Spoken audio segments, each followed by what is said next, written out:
పెద్దపల్లి జిల్లా Godavarikhani press club లో స్థానిక ఆర్జీవన్ ఏరియా నాయకులతో కలిసి ఏర్పాటు చేసిన మీడియా సమావేశంలో రాజిరెడ్డి మాట్లాడుతూ సింగరేణిలో గుర్తింపు కార్మిక సంఘం ఏఐటీసీ యాజమాన్యానికి వంతస్తు పలుకుతూ కార్మికుల సంక్షేమాన్ని గాలికి వదిలేస్తున్నారని ఆరోపించారు.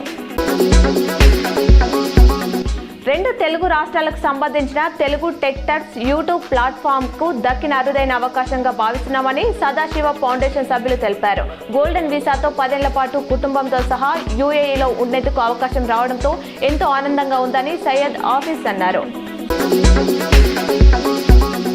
జగిత్యాల జిల్లా రాయకల్ పట్టణంలోని ఇటిక్యాల రోడ్లో ప్రభుత్వ జూనియర్ కళాశాలలో 17 లక్షల నిధులతో మౌలిక వసతుల కల్పన అభివృద్ధి పనులకు శంకుస్థాపన చేసిన జగిత్యాల శాసనసభ్యులు డాక్టర్ సంజయ్ కుమార్ కళాశాల విద్యార్థులు బస్ సౌకర్యం కోసం వినతి పత్రాన్ని అందజేయగా సానుకూలంగా స్పందించిన ఎమ్మెల్యే అధికారులతో మాట్లాడి బస్సు సౌకర్యానికి కృషి చేస్తానని హామీ ఇచ్చారు. ప్రతిమ foundation ailing little hearts London సహకారంతో 8వ విడత నిర్వహించిన ఉచిత చిన్నపిల్లల గుండె శస్త్రచికిత్స శిబిరంలో 13 మందికి ఆపరేషన్లు చేశారు. NRI doctor Dannamaneni Ramana paediatric cardiac surgeon తమ బృందంతో శిబిరాన్ని నిర్వహించారు. 3 నెలల చిన్నారికి అరుదైన గుండె శస్త్రచికిత్సను విజయవంతంగా నిర్వహించారు.